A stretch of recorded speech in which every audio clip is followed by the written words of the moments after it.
E com o começo do tarifaço dos Estados Unidos e a dificuldade do diálogo com representantes norte-americanos, o governo brasileiro decidiu acionar a Organização Mundial do Comércio. Apesar da OMS não conseguir, da OMC, na verdade, não conseguir aplicar sanções comerciais neste momento, a medida pode favorecer o Brasil na conquista de aliados, já que o recurso ao órgão tem efeito político. Para analisar esse cenário, a gente faz conexão com o economista Hugo Garbi. Hugo, boa tarde para você. Obrigado por estar com a gente hoje aqui no Conexão Record News. Como é que você analisa essa medida, então, o governo brasileiro, de fato, oficializando esse pedido junto à Organização Mundial do Comércio? Olá, boa tarde. Prazer estar aqui com vocês. De fato, é um tema delicado para a economia brasileira, uma vez que a gente tem um impacto direto, né, em setores relevantes da economia brasileira. A OMC, por outro lado, ela funciona mais como um palanque e um ambiente de negociação. Ela não tem um efeito prático na interrupção das medidas, né, uma vez que cada país tem autonomia para poder cobrar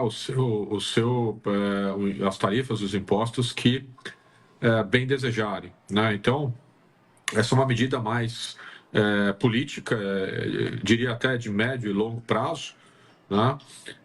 Que o Brasil vai ter ali uma variável adicional, né, para discussão na organização e tentar derrubar essas tarifas americanas. Eu, de fato, honestamente, não acredito que vá ter um resultado prático no curto prazo. Hugo, o Brasil aí, claro, teve um tempo para se preparar do ponto de vista de negociar com os Estados Unidos e evitar que a taxação começasse.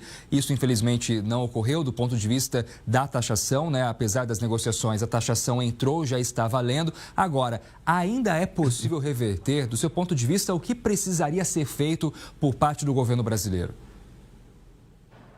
Eu acho que, de fato, precisa um pouco mais de energia do governo brasileiro, dispensada num assunto tão relevante para a economia brasileira. Veja, muita gente, né, acabou ironizando, né, o fato do Trump, de última hora, ter tirado ali 700 produtos da lista, e tem até um jargão que corre aí nos meios de comunicação, falando que no final, em inglês, né, Trump always chicken out, né, o que significa que o Trump, no final, ele sempre amarela, né, entre aspas, né, traduzindo aqui por bom português. Mas, de fato, mesmo com esses 700 produtos que foram retirados da lista, nós ainda temos um impacto significativo nos setores de café, proteína animal e entre outros produtos que são relevantes para a economia brasileira.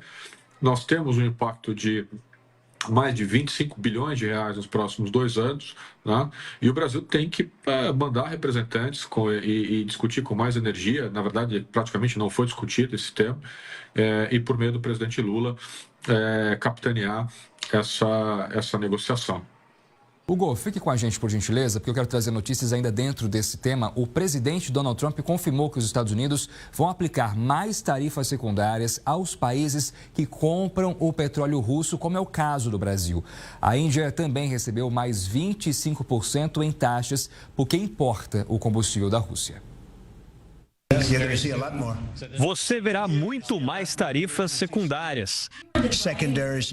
Foi a resposta de Donald Trump ao ser questionado por que a Índia foi o único país até o momento a ser taxado por comprar o petróleo russo.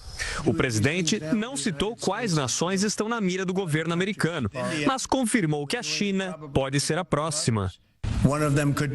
A Índia soma agora 50% em taxas. O cálculo leva em conta os 25% das chamadas tarifas recíprocas, mais o novo tributo referente à compra de petróleo russo, que passa a valer daqui a 3 semanas.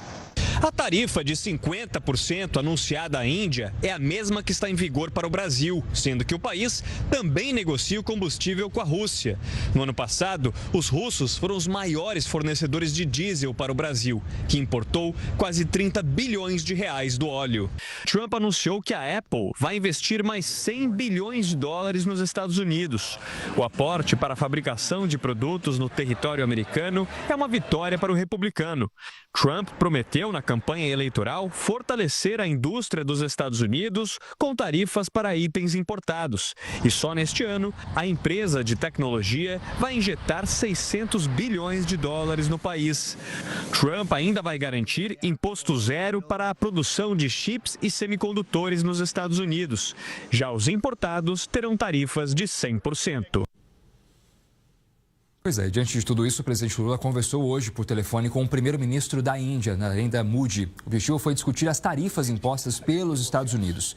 Os dois lados reafirmaram a importância em defender o multilateralismo e explorar possibilidades de maior integração entre os dois países.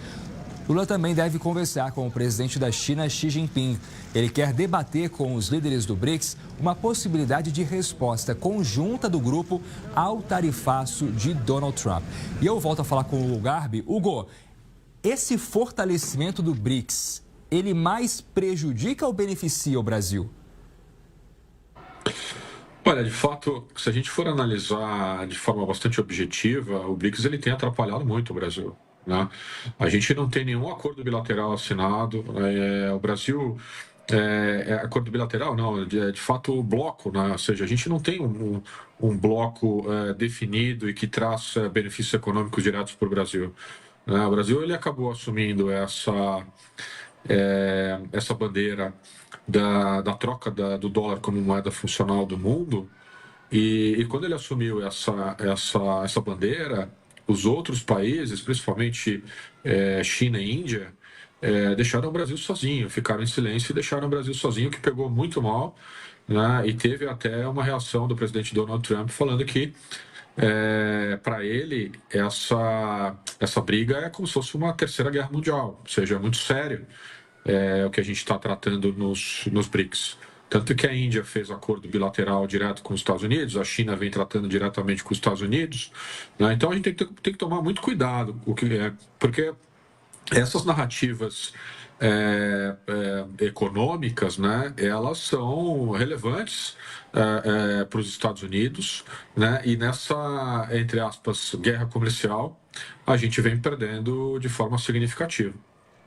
Hugo, ainda que a gente considere, né, a potência que é a China, né, e a China passasse então a importar mais produtos do Brasil, ou seja, as nossas exportações fossem ampliadas para o país asiático, se isolar dos Estados Unidos e tendo a China como um comprador mais ativo, isso nos ajudaria. Agora, isso de fato poderia ser benéfico para a economia brasileira e na prática seria possível? Olha, é possível você aumentar o consumo da China, de fato é possível, né? Mas não acredito que vá aumentar esse consumo a ponto de substituir o que a gente tem hoje de relação comercial com os Estados Unidos, né? Que é uma relação comercial de 200 anos e uma relação comercial sólida, né? Então, eu acho que esse é um risco econômico, ou seja, dificilmente a gente vai conseguir comercializar com a China tudo que a gente comercializa com os Estados Unidos. E tem um segundo ponto também, que é importante a gente salientar, que é o risco de você ter a China, ou seja, você sai dos Estados Unidos e tem a China como seu principal parceiro. Né? Esse risco de ter ali, ou seja, a China fica com o Brasil na mão, né? Você só muda o foco do risco. Então, o Brasil ele tem que ter uma boa relação com os Estados Unidos, ele tem que ter uma boa relação com a China. Ele é um país muito rico em fornecimento de commodities para o mundo, alimentos para o mundo. Né? O Brasil é o maior fornecedor de café para os Estados Unidos, é o maior fornecedor de suco de laranja para os Estados Unidos, é um dos maiores fornecedores de proteína animal para o mundo. Não tem que escolher lado. Né? Natural que, se a gente for analisar o Donald Trump, ele vem com essas narrativas do tarifaço, e que beira até ter uma linha tênue entre a negociação e a chantagem, mas faz parte da política da diplomacia econômica brasileira, que é muito tradicional, que é muito competente, em tentar superar isso e seguir os nossos rumos econômicos, que vai ser bom para o Brasil e para os Estados Unidos.